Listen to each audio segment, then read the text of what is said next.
উনি মুম্বাইতে খুঁজছিলেন কাউকে দিয়ে গাওয়াবেন। সেই সময়তে 2010-এ ফ্লাড এবং অদ্ভুতভাবে একটা ভাইরাল ফিভার হচ্ছিল মুম্বাইতে। তো যাদের যাদের উনি ভেবেছিলেন মোটামুটি সবাই সেই জ্বরে কাবু ছিলেন, তখন জিদ্দার এক বন্ধু, যিনি আমার প্রথম প্লেব্যাক চন্দ্রবিন্দুর সঙ্গে, যেটা অন্য কোথাও চল, সেইটা মিক্স করেছিলেন, মিক্স ইঞ্জিনিয়ার ছিলেন। তো তিনি জিদ্দার বন্ধু ছিলেন, তিনি রেকমেন্ড করেন যে এই ছেলেটা গান শুনতে পারিস, মনে হয় গাইতে পারবে। কিন্তু অন্য কোথাও চল একদম ভিন্ন ধর্মী গান ছিল, সফট একদম গান ছিল, আর দুই পৃথিবী খুব পাওয়ারফুল গান ছিল। তো অদ্ভুতভাবে ফোনে ফোনে জিদ্দাকে আমি গানটা শোনাতাম, জিদ্দা গানটা আমাকে পাঠিয়েছিল, আমি তুলে ফোনে ফোনে শোনাতাম। কখনো প্রডিউসাররা শুনতেন, কখনো ডিরেক্টর শুনতেন, কখনো জিদ্দা নিজে শুনতেন। এরকম 4-5 বার ফোনে, আমি আসানসোলে বসে, উনি মুম্বাইতে বসে। তো এই কনভারসেশন হতে হতে গানটা লক হয় এবং উনি বলেন যে চলে এসো, আমরা রেকর্ড করি। তখন কলকাতাতে গিয়ে গানটা রেকর্ড করা হয়।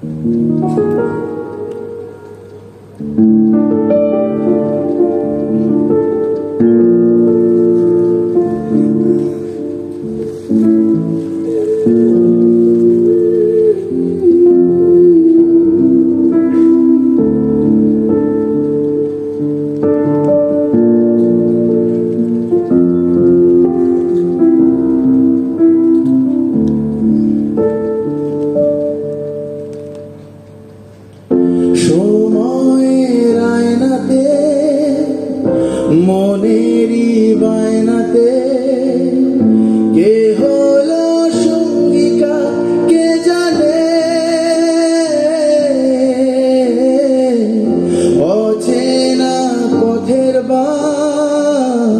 তাও চাকা ঘুরতে থাক, বুক জোড়া অঙ্গীকার সন্ধানে,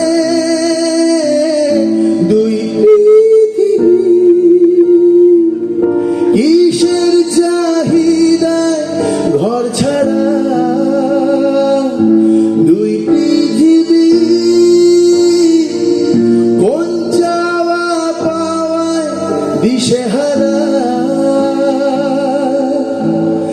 এই ভাঙা চোরা বুক নিয়ে, অবাধ্য সুখ নিয়ে, স্বপ্নে রাখা মুখ চলেছে খুঁজে,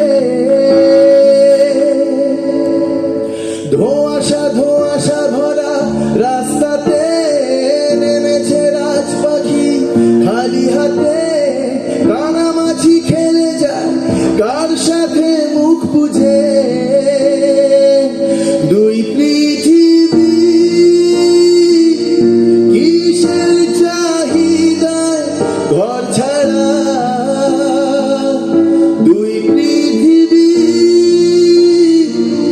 কোন চাওয়া পাওয়ায় দিশেহারা।